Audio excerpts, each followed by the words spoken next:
Now, some of the British nationals, as we were saying, detained by Israel after the raid last Monday on a Gaza-bound flotilla, are returning home. The aid worker Alexandra Lort-Phillips was held at a prison in the southern Israeli city of Beersheba, having been taken there from the port of Ashdod. She has just landed at Heathrow Airport, and she joins me now on the line. So finally home after a pretty traumatic trip. Just explain what it was like at the time of the boarding by Israeli commandos on Monday. Yes, hello. It was like being in a horror movie, really, or certainly some sort of action film.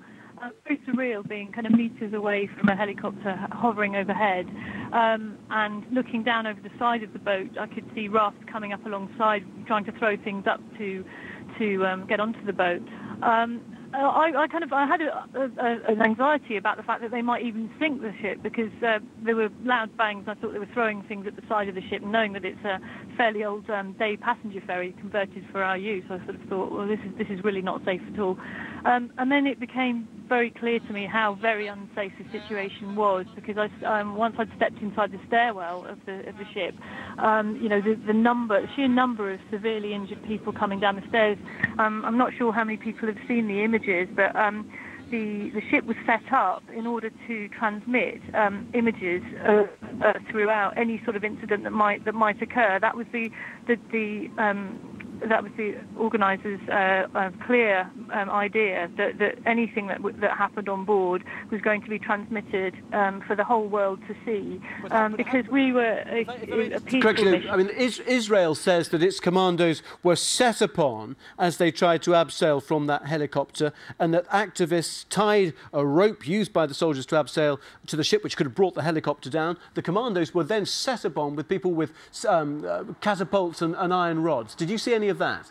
I wasn't on the top deck, so I didn't see that. I have seen some of the footage, you know, which showed people using sticks to fight the soldiers that were coming on board. And, you know, I'm very proud of the fact that I was with the boat that did try to resist the soldiers boarding the mission. You know, it was clear from the start of the mission that we knew Israel could intercept and be dangerous, but we had stated clearly that our mission was aid to Gaza, but our message was, we are not going via Israel, we're not going to be detained by Israel. So to just simply sort of, when they turn up, say, oh sorry, yes, yeah, we were going to come to you all the time. I don't think any of us on the boat would have liked to see that. I mean, obviously... Did you question, though, did you question the alleged terrorist links of the IHH, this Foundation for Human Rights, Freedoms and Humanitarian Relief?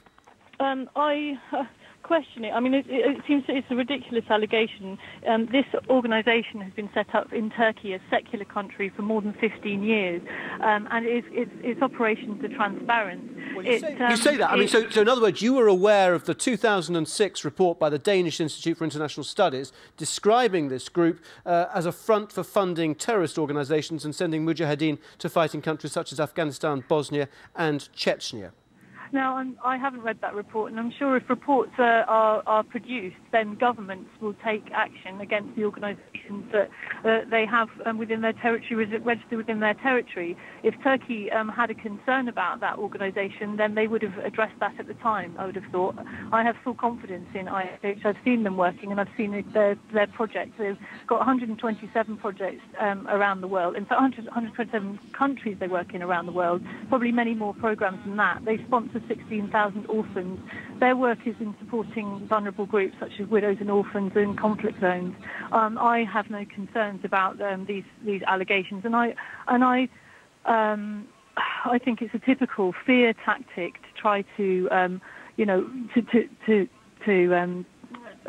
bring their opinion against an organisation which, in fact, has done more, I believe, to create more security and stability. The only thing is, Alexandra Lort-Phillips, that, you know, these aren't opinions. This is an international study, and isn't it clear, just looking at what happened on Monday and what happened with the Rachel Corrie, that if people on board those flotillas accepted the fact that Israel was going to transfer you to Ashdod rather than to try and react and deny their access violently, bloodshed could be avoided? I'd just like to reiterate my point. If a report is made and a government is aware of those findings and they think they are true, then it's their responsibility to monitor the organisations operating within their borders. If Turkey didn't believe that, then I'm quite happy with whatever they've decided.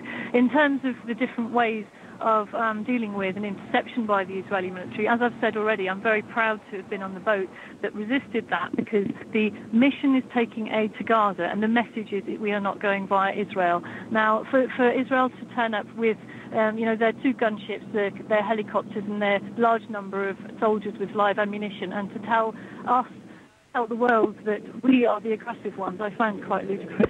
When you say proud to be on a boat, but on a boat which saw 9 activists killed, is that something to take pride in? I think it's an awful outcome for the people and the families and their friends, and the loss is extremely heavy. And obviously the organisation will be questioning, and I'm sure they'll be investigating, what they could or couldn't have done. I just think that, not being party to that report or investigation, and I would welcome an independent investigation into the whole affair. Unfortunately, Israel's already said they don't want that. So, if they're not prepared to have an independent investigation done, then it doesn't really support their position. Why were some people on board the Mavi Marmara carrying bundles of thousands of dollars? Who was that money intended for? Well, I'm not sure who was carrying what, but I have a certain amount of money that I was carrying for a women's project in Gaza, which is a cooperative which produces cookies for sale. We raised some money in this country in order to take that £1,200 to that project, which obviously has been delayed in getting there. So everyone had different projects that they might be taking money for. We also had a certain amount of cash that we needed in case we needed for travel expenses.